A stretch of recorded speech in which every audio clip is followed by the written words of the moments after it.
I was 70 years old 6 days out of heart surgery, and all I wanted was 6 peaches for my 47th wedding anniversary. Instead, a police officer handcuffed me beside my own silver Mercedes while my registration, driver's license, and hospital papers lay on the ground in front of him. He ignored every piece of proof until one phone call changed his face forever. But it was not my son's badge that destroyed his career. It was his own body camera, because it recorded the exact moment he chose his pride over the truth. Chapter 1. 6 Peaches and a Silver Mercedes. The morning I left Ashford Regional Heart Center, I was still wearing the plastic hospital band around my wrist. 6 days earlier, on June 10, 2025, Dr. Simone Barrett had placed a stent in one of my coronary arteries after a routine test revealed a narrowing serious enough to frighten everyone except me. I was not fearless. I had simply spent too many years solving problems before anyone else noticed them to start panicking in a hospital bed. Dr. Barrett stood beside the discharge nurse and went over the instructions twice. No lifting, no long periods on my feet, no unnecessary stress. If I felt chest pressure, shortness of breath, cold sweat, dizziness, or pain moving into my arm, I was to call 911 immediately. She did not forbid me from driving. Malcolm acted as if she had. My phone rang before the nurse finished removing the monitor leads from my chest. "Mom, the driver is downstairs." I looked through the window at the June sunlight spreading across the hospital parking lot. "I told you not to send one, and I told you that you had a heart procedure 6 days ago." "A stent, Malcolm, not a personality transplant." He went quiet for half a second. That was how I knew he was trying not to sound like the chief of police. "Then let Nia stay with you for 2 weeks. Nia has a job. She already agreed." "Of course she did. You probably made it sound like I would collapse the moment I reached my front steps." I heard him exhale. "You do not have to prove you are strong. I am not proving anything. I am going home in my own car." The silver Mercedes was waiting in the hospital garage where Malcolm had left it after driving me in for the procedure. He had bought it for me in April 2023, a few months after becoming chief of the Ashford County Police Department. He called it repayment for all the years I worked 2 jobs. I called it too expensive. For most of Malcolm's childhood, I worked mornings in an elementary school cafeteria and evenings supervising a cleaning crew in downtown office buildings. Leon worked as a union electrician. We lived in a narrow apartment on Baxter Avenue and saved every extra dollar for Malcolm's education. When Malcolm handed me the Mercedes keys, he said he wanted his mother to have something beautiful. What he did not say was that he believed a beautiful car might make strangers treat me with more respect. I paid the insurance, registration, gas, and maintenance myself. I wanted the car to belong to me in every way that mattered. Malcolm's voice pulled me back. "Drive straight home to Willowcrest." "I will, Mom. I will be careful." That answer satisfied him because he did not ask whether I planned to stop anywhere. The next day would have been my 47th wedding anniversary with Leon. We married in June 1978 when I was 20 and convinced love would make every hard thing simple. It did not. What love did was give us someone worth facing the hard things beside. On our first anniversary, Leon came home with 6 peaches in a brown paper bag. He had no money for jewelry, so he asked me to make peach cobbler. He bought 6 peaches every June after that. When he died in September 2021, the tradition did not stop. A marriage that lasted 43 years did not disappear because one chair at the table stayed empty. Bellwood Fresh Market was where Leon used to buy the peaches. I told myself I would be inside for 10 minutes. I parked near the entrance, but left the accessible spaces open for someone who needed them more. I took my cane from the back seat, adjusted my cardigan, and walked slowly through the automatic doors. I bought 6 peaches, 1 bottle of water, and the pain reliever Dr. Barrett had approved. Nothing about the trip felt dramatic. That was what made the next part so hard to understand. Diane Mercer was sitting in an SUV 3 rows away when I returned. She lived 5 houses from me in Willowcrest Estates and had spent 2 years treating the neighborhood like a private company she had been appointed to manage. She complained when cars from my church group parked along the street. She complained about a maple branch near our property line. She complained about a family dinner that ended before 9 at night. None of her complaints resulted in a violation. At an HOA meeting in November 2024, she tried to have my maple tree cut down, even though most of the trunk stood on my property. Diane never said anything openly cruel. She preferred phrases like preserving standards, protecting property values, and maintaining community safety. I opened the Mercedes with my key and placed the bag of peaches on the passenger seat. Diane raised her phone.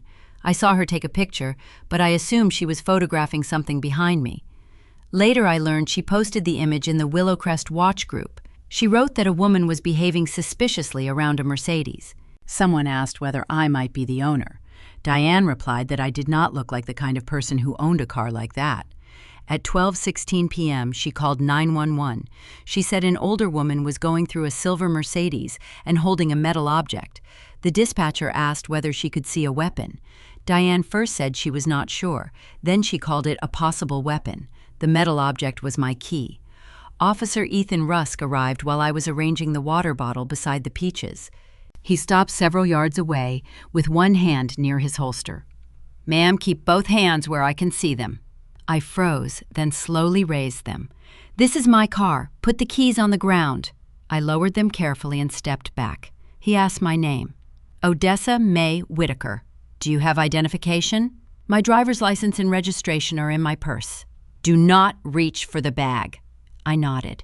He looked at my old cardigan, orthopedic shoes, cane, and the Mercedes behind me. "When did you buy the vehicle?" "April 2023. "Which dealership?" "Ashford Motor Gallery." "Who paid for it?" "My son bought it as a gift. I pay every expense attached to it." He asked the same questions in different forms. The longer it continued, the clearer it became that he was not simply verifying my story. He was waiting for me to make a mistake.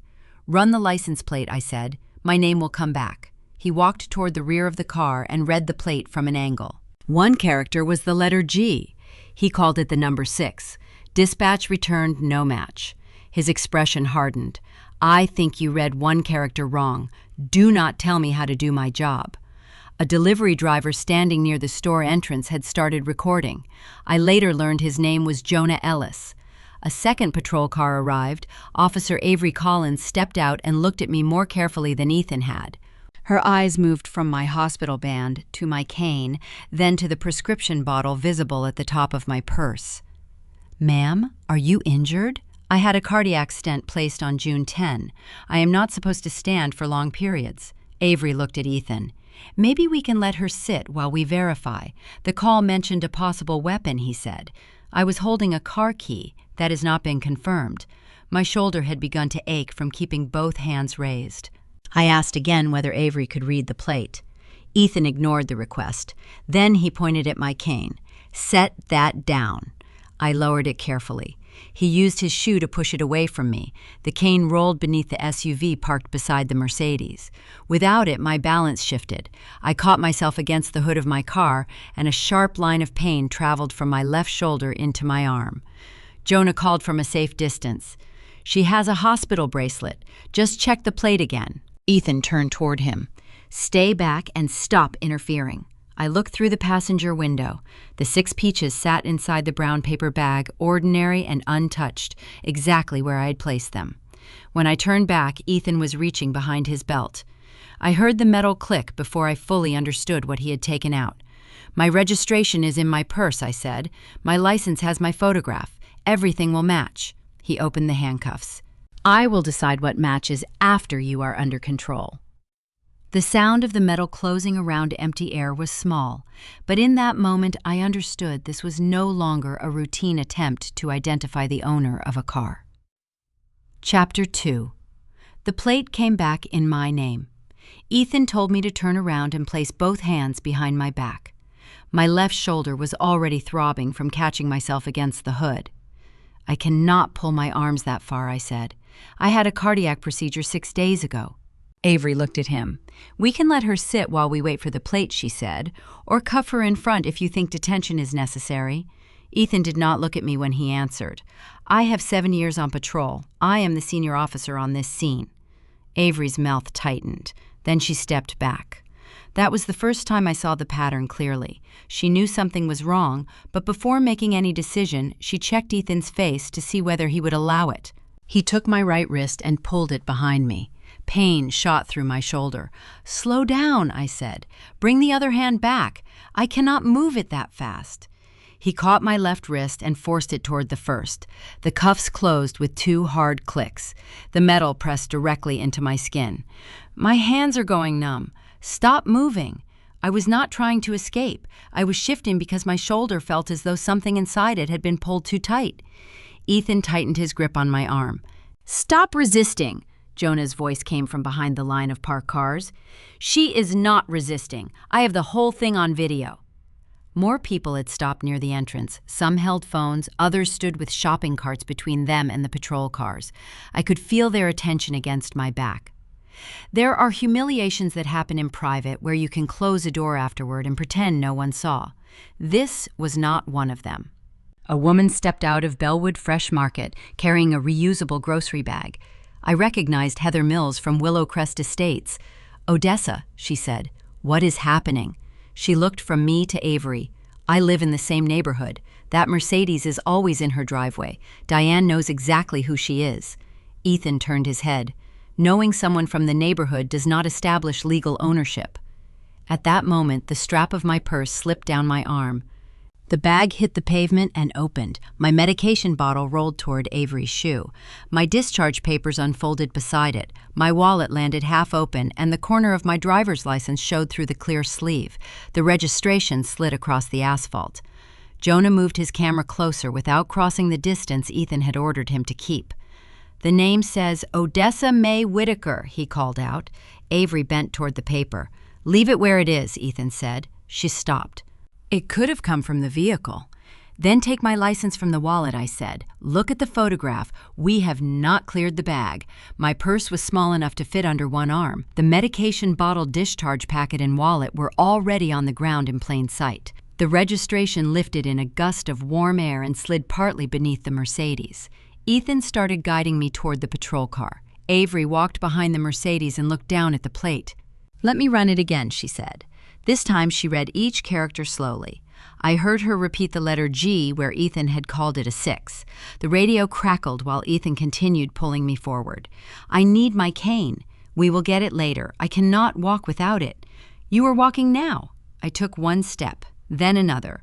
On the third, my right knee gave way. With both hands locked behind me, I had no way to catch myself. Avery grabbed my shoulder and slowed the fall, but my knee still struck the pavement. The pain was sharp enough to empty my lungs. Ethan kept hold of my upper arm. "You are making this harder than it needs to be." I looked up at him from the ground. "You took away the thing I used to stand." Jonah was still recording. He called to someone near the entrance and handed over a second phone. "Call 911. Tell them she had heart surgery. Tell them she fell and she is having chest pain." I had not said chest pain yet, but by then I could feel pressure building beneath my breastbone. It was not severe, not yet. A woman near Jonah made the call. She described me as an older woman, recently discharged, handcuffed on the ground, and having trouble breathing. Heather had turned toward the edge of the parking lot. Diane stood beside her SUV with her phone in her hand. "Did you call the police?" Heather asked. Diane looked away. "I reported something suspicious. You know Odessa." "I know of her." Heather opened the Willowcrest watch group on her phone. "The post is gone." Diane did not answer. Heather took screenshots of the replies that remained and the notice showing that a post had been edited. One of the replies repeated Diane's earlier words. "She does not look like someone who owns a Mercedes." The radio on Avery's shoulder came alive. The plate return came back at 12:32. Registered owner Odessa May Whitaker, Willowcrest Drive, Ashford County. Avery looked directly at Ethan. The registered owner matches her name. For 1 second, I believed the cuffs would come off. Ethan did not move. "The name on the registration does not prove this woman is Odessa Whitaker. My driver's license is on the ground. We still need to confirm identification." "Then confirm it." He looked at the purse but made no attempt to retrieve the license. Avery glanced toward the wallet. "We have the name, the address, the plate, and a neighbor confirming the vehicle." Ethan's voice lowered. "We are not changing the detention until I clear her identity." That was the moment the situation changed. Before then, he could claim a bad call a misread plate or caution based on a report of a weapon. Now the correct information had reached him. He simply refused to let it change his decision. At 12:34, he placed me in the back seat of the patrol car. The plastic seat had been heating in the sun. The temperature outside was close to 89 degrees, and the air inside felt trapped and stale. My hands were still cuffed behind me. I could not wipe the sweat from my forehead. I could not adjust my shoulder. I could not sit upright without the metal pressing deeper into my wrists. The door closed. Through the window, I saw Avery speaking to Ethan. I could not hear every word, but I saw her gesture toward me and then toward the radio. My breathing became shallow. The pressure under my breastbone tightened. I leaned toward the door. "My chest hurts," I said when Avery came closer. She opened the front passenger door, but not mine. "Ethan told me EMS is coming. Wait for the supervisor," he said. Avery looked through the glass. She saw the sweat along my hairline. She saw me tilt sideways because my cuffed hands could not support my weight. She saw my face losing color. "Open the door," she said. "We wait for Captain Vega." Avery stood still. There is a difference between not knowing what to do and knowing exactly what to do, but being afraid of what it will cost you. I watched that difference play across her face. The pressure moved into my left arm. I forced the words out slowly. "If you are going to keep me like this, call the paramedics and call my emergency contact from the hospital record." Avery reached for the rear door handle. Ethan said her name. She opened it anyway. Hot air moved out of the car, but not enough. "Who is your emergency contact?" she asked. "Malcolm Whitaker." She took out her phone. For a moment I hesitated before giving her the number. I did not want Malcolm's title to become the evidence that finally made me believable. But pride was becoming less important than air. Avery made the call at 12:38. A man answered after the second ring. "Whitaker, Chief of Police?" Avery's posture changed. She held the phone closer to me. "Malcolm," I said. "It is Mom." There was a pause. "Mom, I'm at Bellwood Market. The police are holding me. I cannot breathe normally." His voice became controlled and precise. "Has EMS been called?" Avery answered yes. "Are all body cameras active?" "Yes, sir." "Has Captain Vega been notified?" "Not yet." "Is my mother still in handcuffs?" Avery looked at Ethan. "Yes, sir." "Do not move her again. Call Captain Vega now. Preserve every body camera file, radio transmission, and CAD entry. EMS gets access the second they arrive." Avery ended the call. Then she turned toward Ethan. "The woman in the back seat is Chief Malcolm Whitaker's mother." Ethan looked through the open door at me. The confidence left his face so quickly, it was almost frightening. My name had been printed on the registration. My address had come through dispatch. My neighbor had identified me. None of it had been enough. But the moment my son's name entered the parking lot, Ethan finally looked afraid. Chapter 2. What he had been preparing while I was sick. The next thing I remember was light moving across the ceiling. Not sunlight, hospital light. Flat white and too bright to belong to morning. My mouth was dry, my chest felt heavy. Something pressed against my arm, and when I tried to move, a monitor began beeping faster.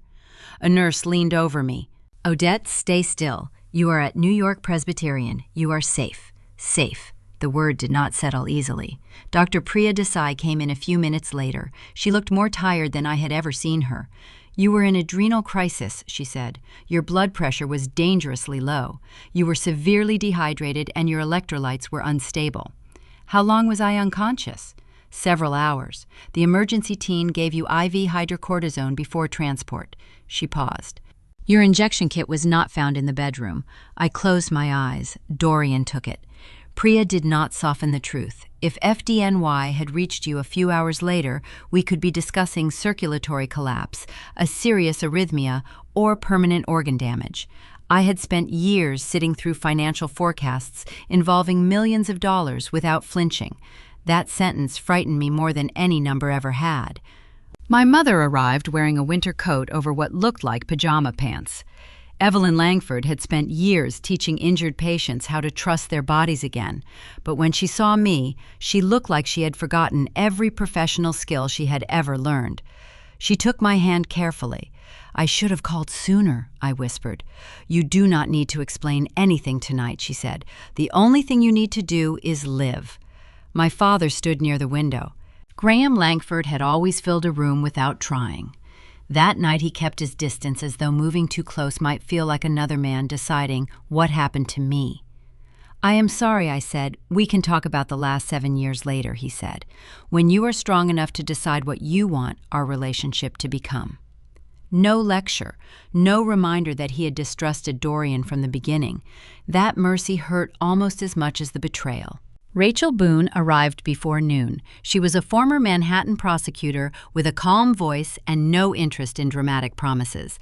"No one cleans the apartment," she said. "No one calls Dorian. No one posts anything. We preserve first, then we decide what the evidence means." Samuel Price secured the hallway footage, entry records, smart lock logs, and Dorian's request to access the building utility system. He documented the exact time the three of them left, with 9 suitcases. Detective Miles Harper from the NYPD came to my room later that afternoon. He did not call what happened attempted murder, not yet. "We need to establish knowledge, intent, and action," he said. "We need to prove Dorian understood your medical risk, deliberately prevented care, and created the danger you were found in." He glanced at my IV line. "What happened to you was serious, but serious and provable are not always the same thing." I respected him for saying it. 2 days later, Elena Ortiz appeared beside my bed. The moment she saw me awake, her face tightened. "I did not cancel you," I said. "I know." She placed her phone on the tray table. "Dorian canceled 3 visits. He emailed the agency saying you had chosen to stop home health and that the family would take over." My mother looked up. "The family left her alone." Elena nodded. Beverly replied to the email too. She said she and Dorian had assumed full responsibility and asked us not to send anyone to the apartment. She opened a saved voicemail. My own voice filled the room, weak and breathless. "Elena, I did not cancel. Please come tomorrow. Something is not right." I remembered making that call while Dorian was in the shower. I had thought the message never went through. Elena turned toward Miles. "The emergency injection kit was beside her bed during my last visit. I checked the expiration date myself." Miles wrote something down. "Dorian and Beverly could not claim they had taken over your care," he said, "and then claim they did not know someone needed to stay with you." That was the first moment the situation stopped feeling like my word against theirs. The specialty pharmacy added another layer. Someone had called using my date of birth, insurance information, and security code. The caller said I would be traveling abroad with my family and would not need my next medication delivery for 8 weeks. The call came from Dorian's phone. I had never planned to leave New York. The missing medication was not a last-minute act of cruelty. Someone had prepared for me to run out. I spent 4 days in intensive care and remained in the hospital until February 18th. Recovery was not graceful. I needed help standing. My legs shook after a few steps. Nurses checked my blood pressure each time I moved from the bed to the chair. One morning, my medication bottle was not on the tray. I could not breathe. I began pulling at the sheets, convinced Dorian had found a way into the hospital. A nurse hurried in carrying the bottle. The pharmacy was verifying the label, she said. It was gone for less than 10 minutes. My mother sat beside me until my hands stopped shaking. "Your body remembers losing control," she said. "That does not mean you are weak. It means it is trying to protect you." When I was stable enough to work for short periods, Jonas Vance came to the hospital. He did not bury me in documents. He brought 3 folders: the apartment, the company, Dorian's authority. I bought the Tribeca penthouse in August of 2014 for $4.85 million using money from my grandmother's trust. The deed carried only my name. Dorian had lived there as my husband. He had never owned it. Hale Meridian was just as clear. I held 92% of the voting shares. Dorian was CEO under an employment agreement and held a board seat, but he owned no equity. "A title is authority granted by a company," Jonas said. "It is not ownership."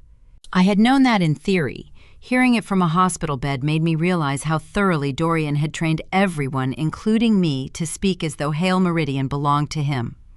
I thought about Naomi Reed. She had warned me about travel expenses, vendor approvals, and unusual reimbursements. Each time I had defended Dorian. He needs flexibility. He is building relationships. Do not make every decision feel like an accusation. I had corrected his mistakes before they reached the board, then wondered why no one came to me when the mistakes became larger.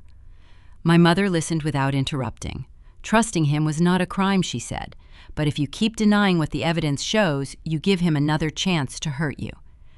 Jonas returned 2 days later with one document. It was a draft board resolution prepared by Dorian and Peter Lang. The resolution described me as medically incapacitated. It proposed suspending my voting rights, granting Dorian emergency control, and allowing him to complete a strategic transaction without my approval. The board had not voted on it, but Peter had circulated the draft with a note saying action should be taken before the family situation became more complicated. The words made my stomach tighten. Not my condition, not my recovery, the family situation. Hale Meridian placed a legal hold on Dorian's company devices. Investigators found searches about New York spousal inheritance, controlling voting shares after incapacity, replacing a founder for medical reasons, and the timing of probate when no one challenged a will. None of those searches alone proved he intended to kill me. Together with the canceled nurse-delayed medication missing injection kit and changed lock, they showed that my illness had become part of a plan. Then Naomi sent Jonas a preliminary expense report. Several European hotels had been classified as investor development. The dates in Zurich and London matched meetings with Northbridge Capital. One email from Dorian to Peter contained a single sentence: "Once the family situation resolves, Odette will not be in a position to block the sale." I asked what they were selling. Jonas said the financial review was not complete, but the proposed transaction involved our compliance analytics division. Then he placed a list on my hospital tray.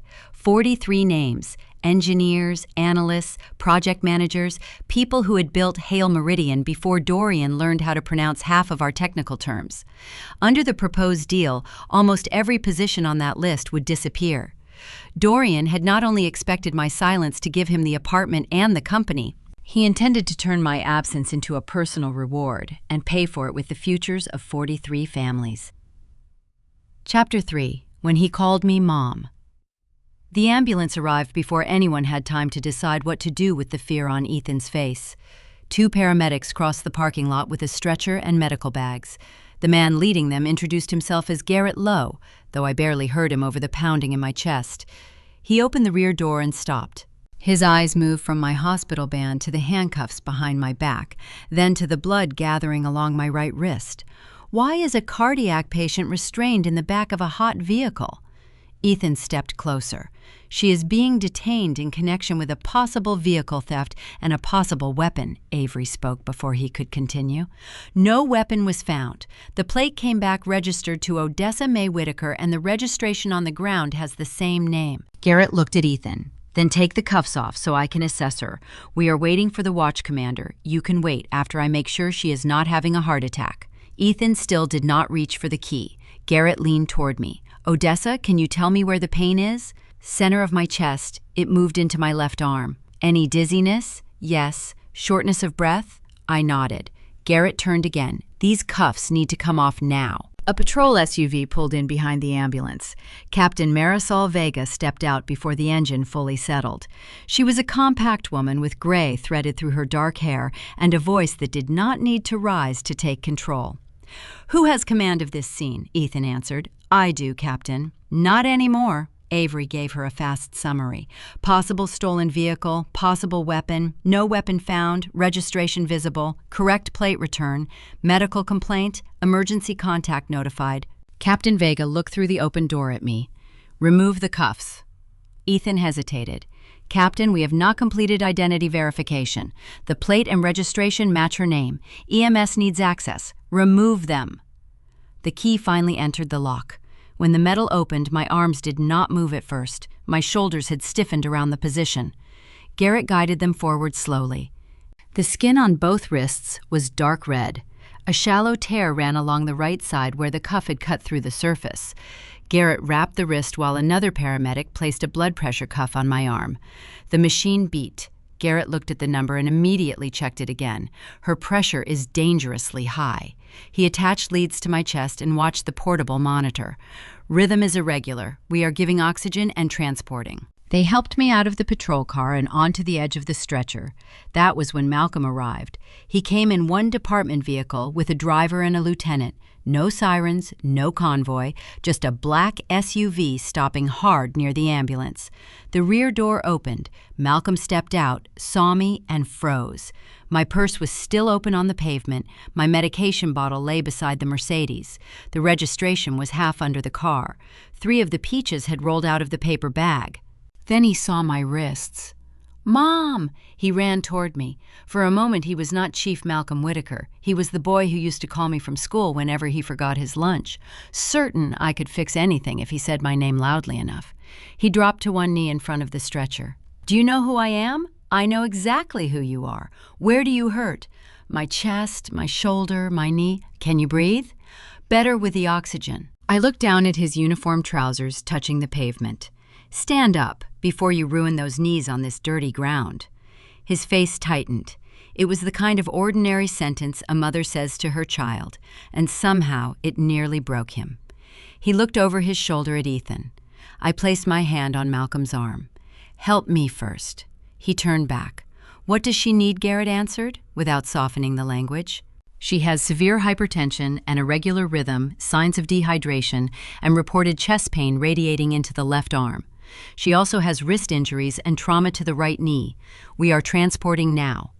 Malcolm nodded once. Only after Garrett confirmed they were preparing to move me did Malcolm turn toward Captain Vega. "You have command." "Yes, Chief." Because the detained person is my mother, I am recusing myself from the internal investigation, all witness interviews, and any final disciplinary decision. Several body cameras were pointed toward him. "Notify the Maryland State Police Public Integrity Unit. Preserve every body camera file, radio transmission, CAD entry, and dispatch recording. Separate the witnesses. No one discusses statements with anyone else." Captain Vega nodded. "Understood." Ethan stepped forward. "Chief, I responded to a possible armed vehicle theft. Ownership had not been fully confirmed." Malcolm looked at him. "Did you hear the plate return?" "Yes, but we still needed to confirm her identity." Malcolm's voice stayed controlled. "She deserved proper treatment before you knew she was my mother. The fact that she is my mother only guarantees that every second of this will be reviewed." He did not say anything else. Captain Vega faced Ethan. "Officer Rusk, surrender your firearm, badge, department phone, and vehicle keys. You are relieved of duty pending investigation." Ethan stared at her. "This is a misunderstanding. I have a family." Captain Vega held out her hand. "This is not a finding of guilt. It is an administrative action. Hand them over." Ethan removed the items one at a time. I watched his badge land in Captain Vega's palm. He looked toward me as though I might say something that would help him. I did not. Instead, I asked Malcolm to find my cane. Jonah came forward holding it. It rolled under the SUV. He kept his phone lowered now. "Thank you," I said, "for calling the ambulance. I was recording, but that did not feel like enough." Malcolm asked for his contact information and told him not to edit or delete the original footage. "It is already backed up to the cloud," Jonah said. "The live stream is there too." Near the edge of the parking lot, Diane began walking toward her SUV. Captain Vega called after her, "Ms. Mercer, you need to remain here." Diane stopped. "Am I being arrested?" "No, you are the reporting witness. We need your statement." Heather moved closer to Captain Vega. "She knows Odessa. She posted her picture in our neighborhood group before she called." "That is not true," Diane said. Heather held up her phone. "I saved the responses before the post disappeared." Captain Vega reviewed the screenshots without taking the phone from her. One showed Diane describing me as suspicious. Another showed her saying I did not look like someone who owned a Mercedes. A third showed her admitting she could not clearly see what was in my hand. Captain Vega looked at Diane. "Do not delete anything else. An investigator will contact you regarding the group records and your phone. Any collection will be handled through consent, subpoena, or warrant." I was protecting the neighborhood.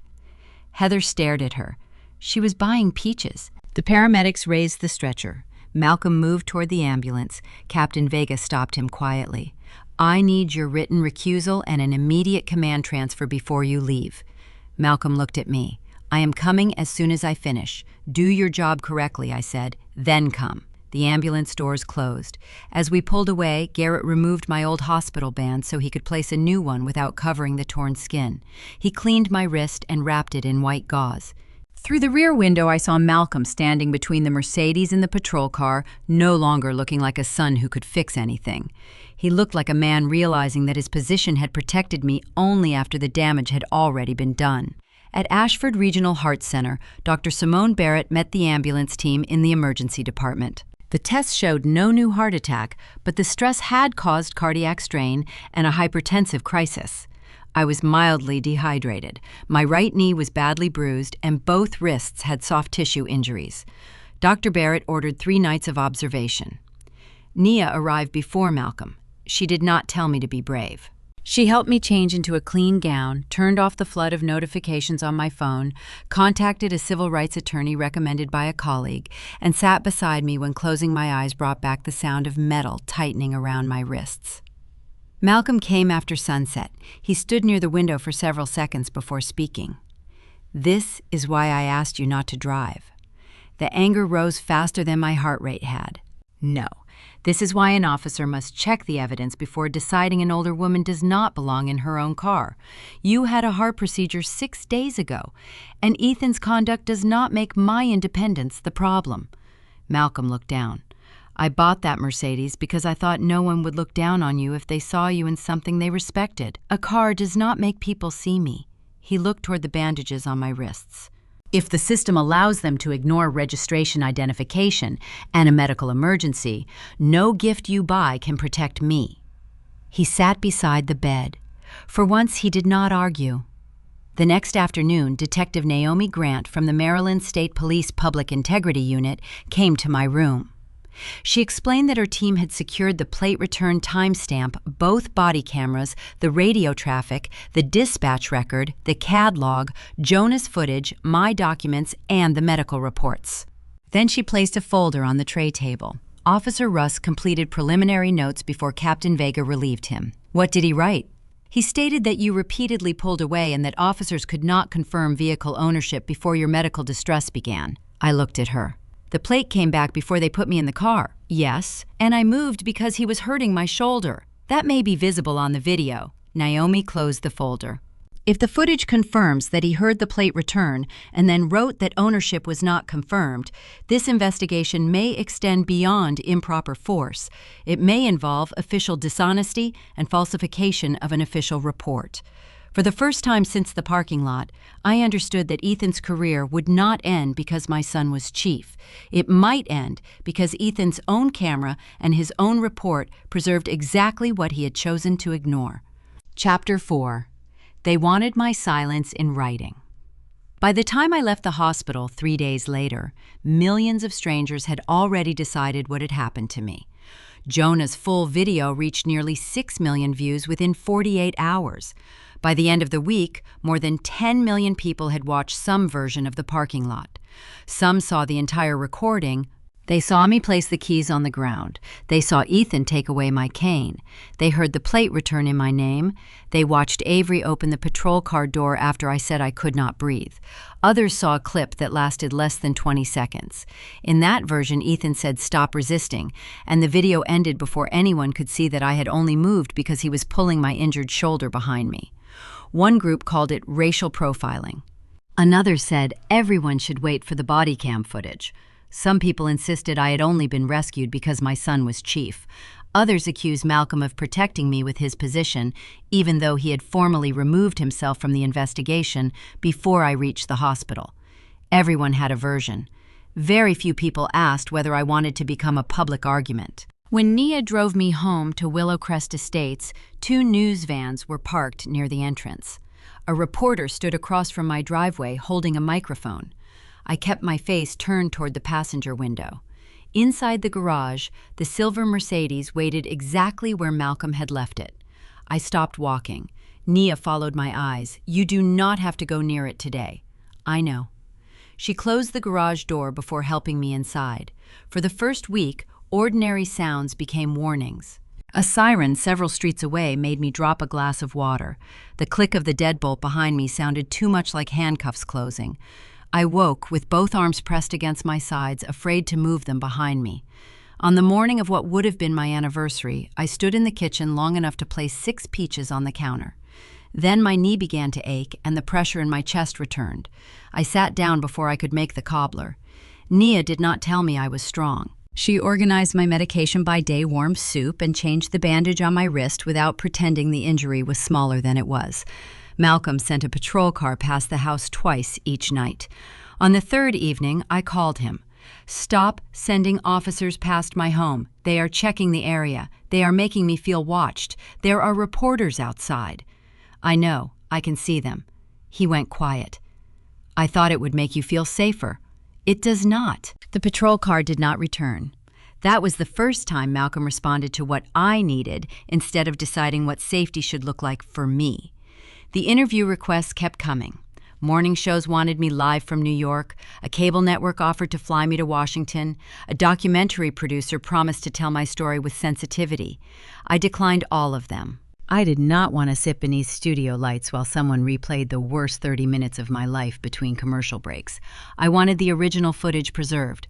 I wanted the radio traffic preserved. I wanted every official report compared with what the cameras had recorded. Camille Rhodes came to my house the following Monday. She was 52, calm, and direct. She had spent more than 20 years handling civil rights cases in Maryland.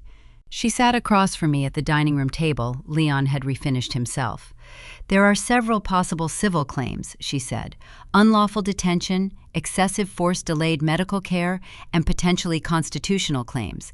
The final structure will depend on the independent investigation. You are not promising anything." "No. I appreciate that." She opened a folder. "The county has already contacted us." That was quick. They want an early resolution. The first proposal covered my medical bills and included additional compensation. It also included a confidentiality clause and a non-disparagement provision. I read the language twice. "What does this mean in ordinary English?"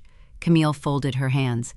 "It would limit what you could say publicly about the incident and certain internal findings, so they would pay me to stop talking. They would call it resolving exposure and protecting all parties. I am one of the parties. Silence does not protect me. I was not opposed to compensation. I had hospital bills, therapy ahead of me, and an injury that had made ordinary tasks difficult. But money could not become the price of keeping the official record hidden. I told Camille what I required. No non-disclosure agreement about the event, payment for physical and psychological treatment, public release of the investigative conclusions when legally permitted, a review of Ethan's complaint history, a formal examination of the department's duty to intervene policy. The county's attorneys said policy changes could not be negotiated through an individual settlement. Camille prepared to file suit.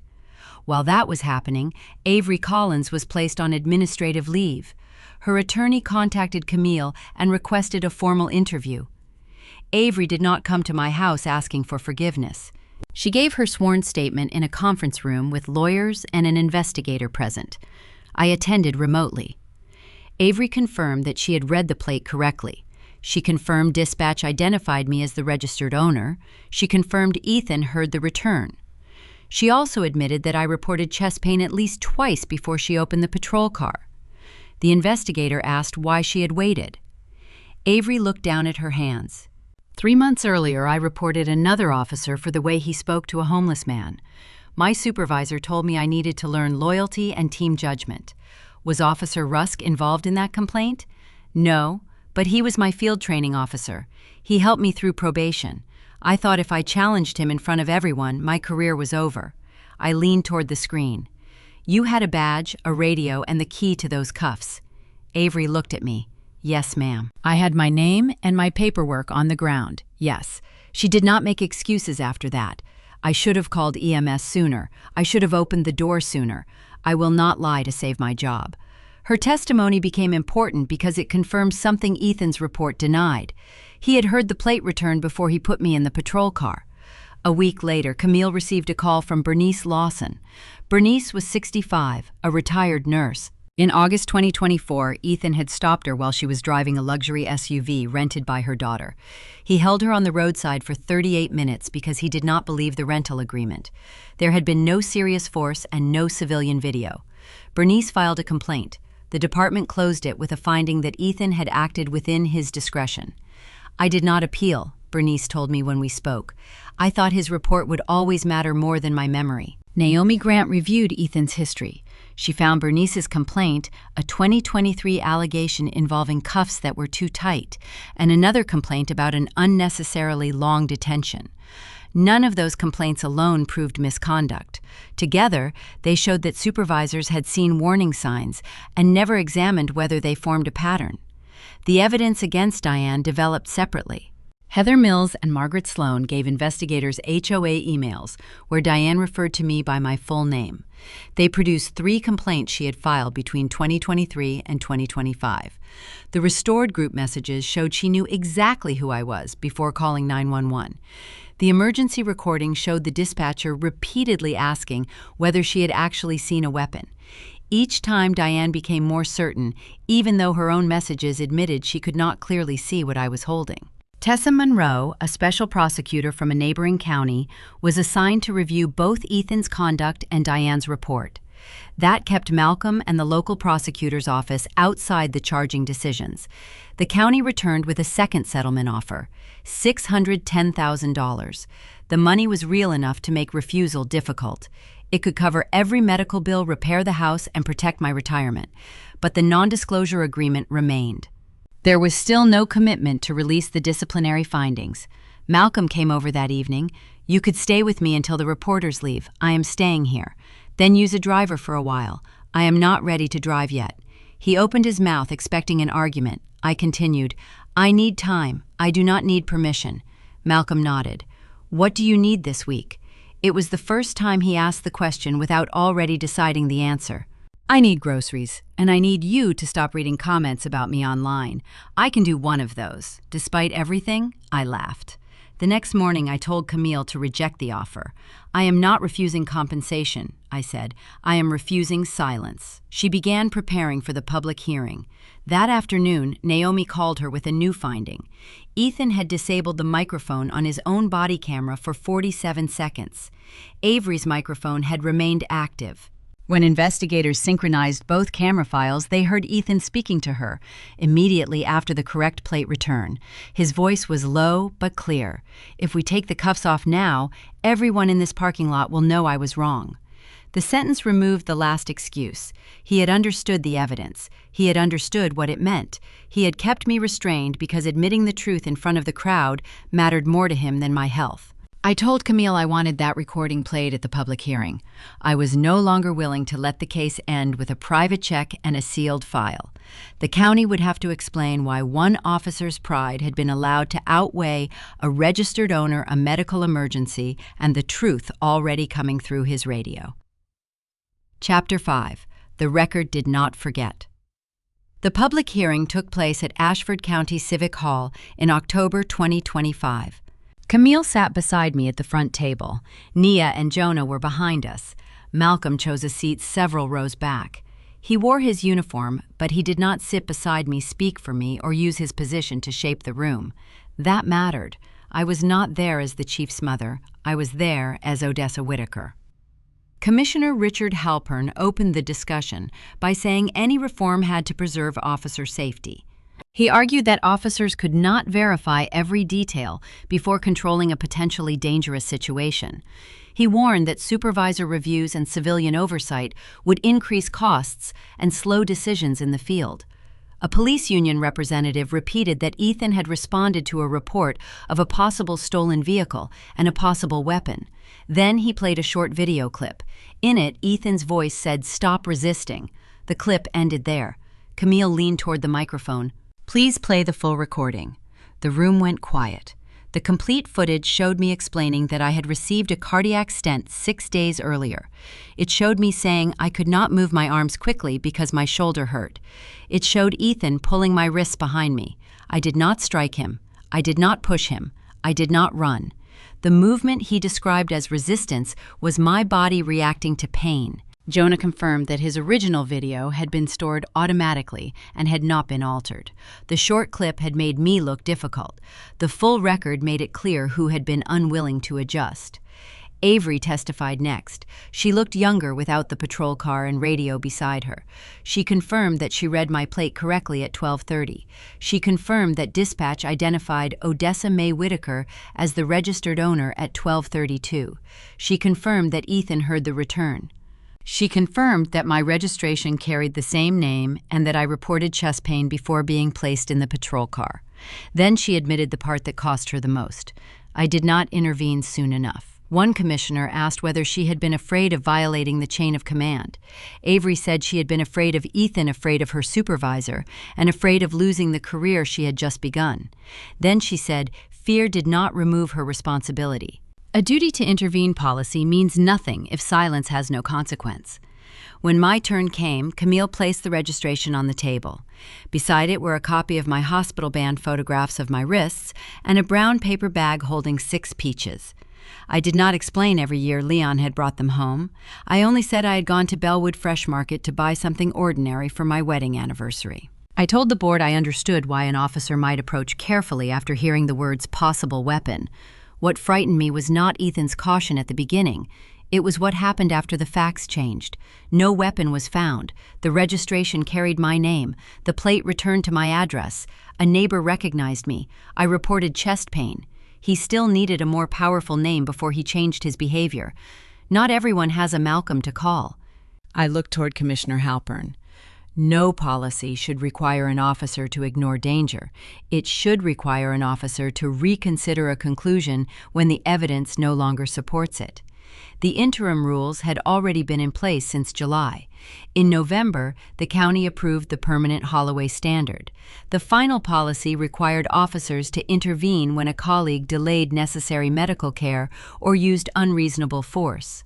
It required body cameras to remain active during stops and detentions, with automatic preservation whenever a complaint was filed. It also required supervisor review when vehicle ownership was disputed and the temporary stop continued after registration or identification had been confirmed. A civilian panel gained access to complaint patterns and the authority to request written responses when repeated concerns appeared in an officer's history. The changes did not make every officer less safe. They made it harder for pride to hide behind procedure. The administrative investigation finished first. It found biased policing, excessive force delayed medical care, official dishonesty, and falsification of an official report. Ethan was fired in November 2025. The Maryland Police Training and Standards Commission permanently revoked his certification the following month. That ended his career in law enforcement.